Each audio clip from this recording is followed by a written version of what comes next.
Advertising has been the second most told profession in this world, and since the time there has been advertising, there has been visual imagery.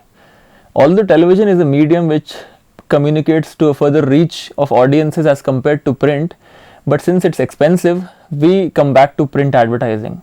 And print advertising cannot happen without photography. And photography is the key element of a print ad, because when we're communicating to a wider reach of audiences across languages and barriers, we rely on visual communication, which happens only and only through photography in advertising. In print advertising, photography is the most important element. The visual communication that we are trying to make through an ad explains it to the audiences how an ad will be perceived. Around the world, wherever there is print advertising happening, there are photographers who are trying to capture images, trying to communicate what the client wants them to. In advertising, photography of a particular ad depends on the requirement of a client, whether he wants to communicate it in a hoarding or on a print ad or maybe on a web banner. Whenever conceiving an ad with photography, it all begins with a brief which will define whether the ad will go in a hoarding or in a web banner or in print. Whenever conceiving an idea for a visual medium, it all begins with a brief. The brief is sent to an agency where a group of creative team, including the art directors and a copywriter, think of the idea. After the idea has been conceived, it is illustrated by an illustrator and sent back to the client. This visual illustration of an idea helps the client understand how the idea will roughly look. Once the client approves this idea, we send it back to the agency, where the agency figures out a photographer who would do justice to the idea. Before understanding the importance of photography in any advertising campaign, we have to first understand what constitutes the form of an advertisement campaign. An advertisement campaign is primarily composed of two elements. One is words like the message, and second is the picture. Now when we talk about picture, here comes photography in any advertisement campaign. Why photography is important? It's basically a photograph represent a form. While illustration may not be able to portray the real flavor of your product or your emotion or a picture in an actual form, photography represents it in an actual form. Various moods, emotions, and the product in real life, how it is looking in real life, is captured by photography, which people can perceive it in actual sense. In initial stage in advertising campaigns, when we see vintage ads, people used to draw illustrations by hand, or they composed every element by their hand and actually draw it when photography was not there. Since photography came into light a little late, so people start using the actual pictures apart from the illustrations. Illustrations are still common, but they are used in certain context to just to showcase something in drawing. But majorly it is 90% it is photography in use today. In video, you still have the liberty of doing some mistakes while shooting for an ad, but while doing a print ad where just a single frame is involved, every element counts very importantly, because if anything goes wrong, any aspect, be it focus, the light, the toning of the ad, the whole ad can go entirely wrong. So it is very important to know what do you want to shoot and achieve it while making the ad. After the photos has been shot, the most important stage begins, which is image processing. The image processing begins from an agency where a group of art directors work upon it, and ends to the image processing houses located in and out of India, where they are mastered and adapted in sizes that will be later printed or put on hoardings. There is no separate classification for advertising photography. Basically, it is the classification of photography that is used in advertising. Say if any product is shot and used in advertising campaign, that can be classified as product photography for advertising. So it is always photography for advertising. Maybe a product, architecture, food, fashion, people, portraits. These are basic classification of photography. If we go into detail, we first talk about product photography in advertising. So whenever we are using or showing a product in photography, there comes tabletop photography, which is usually done in a studio, just like we are shooting a photograph of a soap or a mineral water bottle or anything which is small and can be shown in the advertising campaign as a product.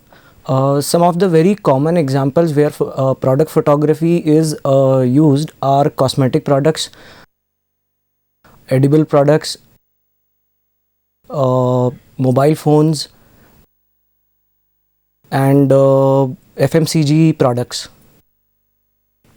Another important kind of photography is fashion photography, which majorly is used to promote apparel brands, clothing and jewelry brands, wherein a model is used and the product is used to showcase their product in a very glamorous form. When communicating serious messages through photography, for example public service advertisements as such, we really need to maintain the feel in such a way that the person who's looking at that ad gets emotional about it, and that is where the lighting and the toning of the ad plays a very important role. Because if a person doesn't get emotional while looking at that ad, the ad has not served its objective and hence has failed. So while doing photography for public service ads, we really need to keep in mind the feel and the emotion that that ad is trying to communicate. Because if that feel goes wrong, the communication can entirely go wrong, and it can on the other hand become lively and communicating if the feel is right. Once the photographer has been finalized, we look for locations and models through model coordinators, who are then arranged for the specific day of shoot. On the day of shoot, we have the client present with us to approve or disapprove the kind of look we are trying to achieve in an ad. While shooting for a print ad or a hoarding, it is very important to exactly know what is the kind of medium these ads or these photos will be used in. If it's a hoarding, they have to be high-res images which are shot in complete detail. If it is a banner, we look for low-res images, and if it's a normal shoot which would go in a print ad, they are usually kept at a normal stage. This is the normal process of photography, which happens when everything that is being shot is present in the frame at the location, but that is not the case with all the ads. There are ads which require 3D animation element which is added later to the visual that we are trying to communicate. So in that case, what happens is that the photographer shoots the model against a green background, which is called a chroma screen also, and then that image is later composited with the 3D animation or the prop with which the model is trying to communicate.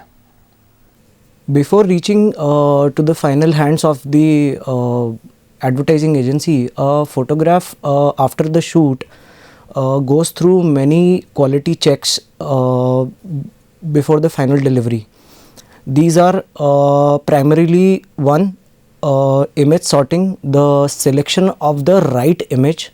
Second, the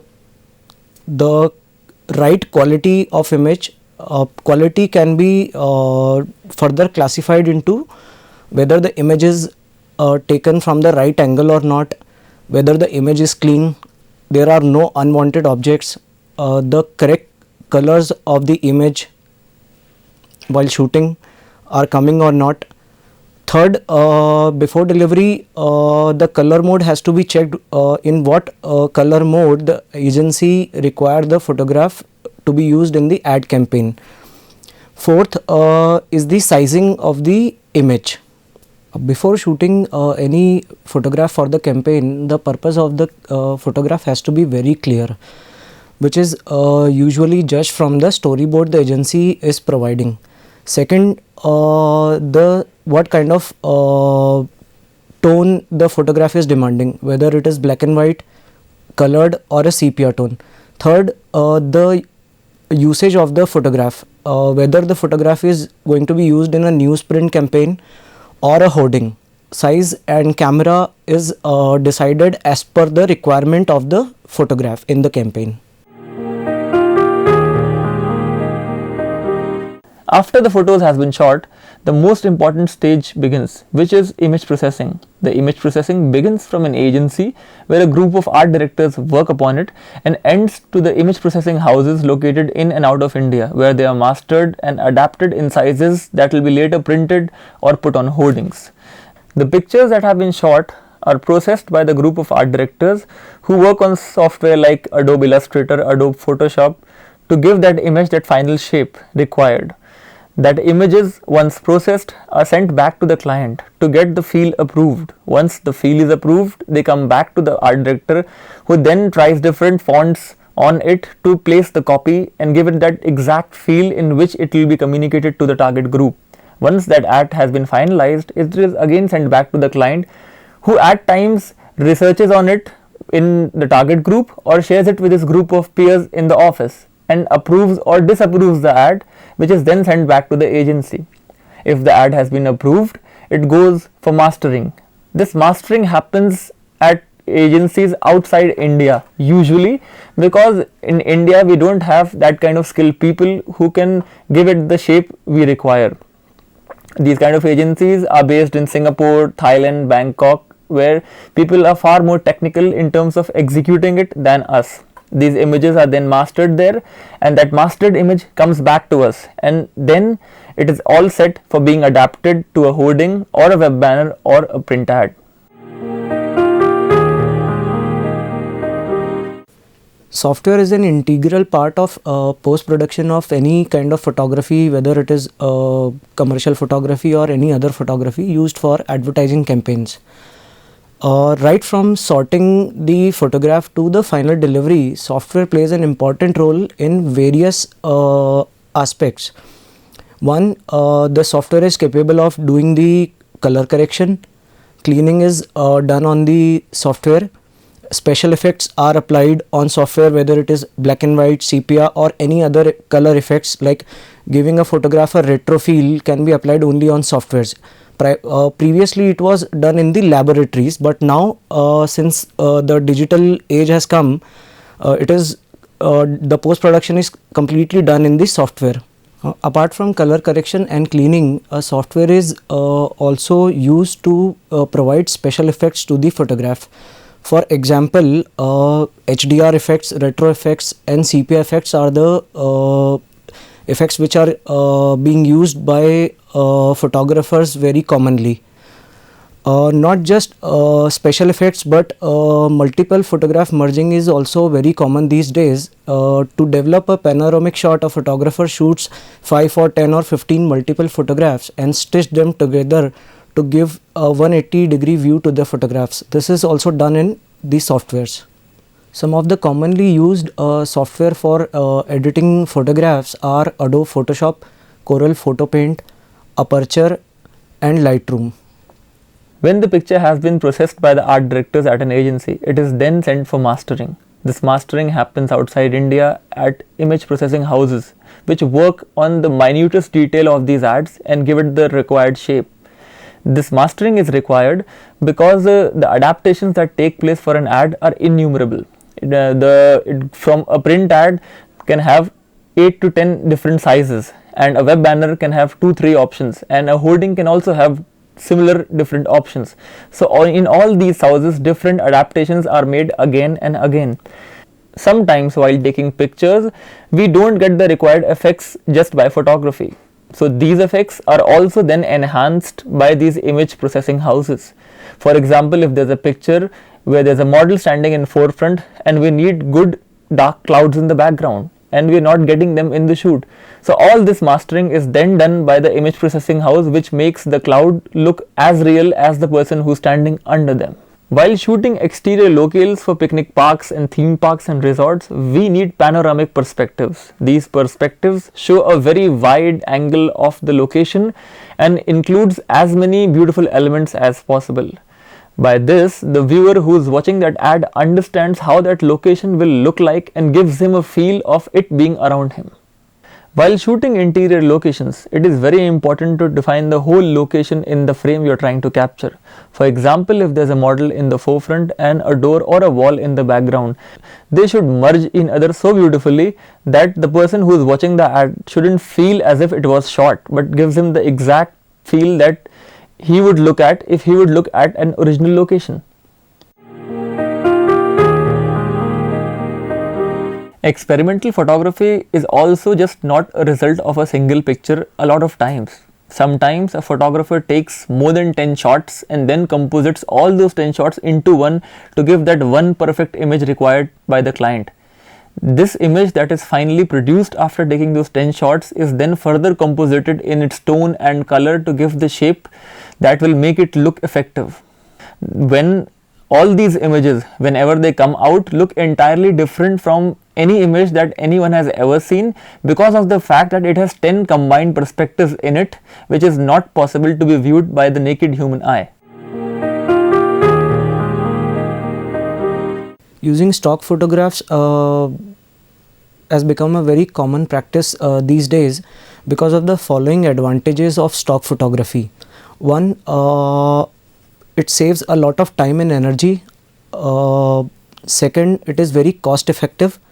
Third, if the purpose is not very specific, for example, if you need a photograph of a tennis ball, it is available on stock photography. So for generic kind of images, stock photography is the fastest solution. Stock photography is a great resource for background, texture, object images, conceptual images, special purpose images like a festival or any particular occasion. One more advantage of stock photography is it comes in various sizes and various angles.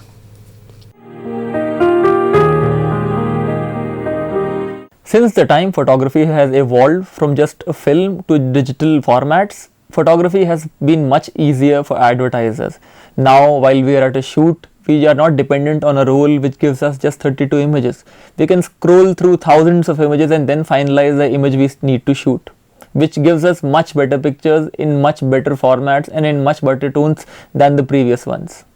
Photography in advertising is just not advertising anymore. It's become an art. There are people, there are photographers who have won awards, who established themselves as a brand name in this industry, and they are trying to explore this medium as much as possible, giving us newer images with newer looks and newer ads. And as long as there's advertising, there will be photography, and they both will be integrated in each other in such a way that anyone who ever watches them will go to buy a product or will be moved by the ad we are trying to make. If a picture speaks 1,000 words, it has to be perfect. Any picture used in advertising campaign used a certain kind of emotion or convey a particular message.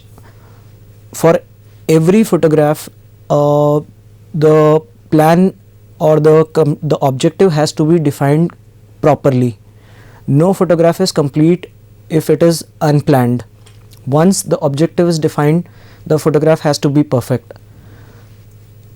Pre-production, production and post-production plays an important role in achieving the same result.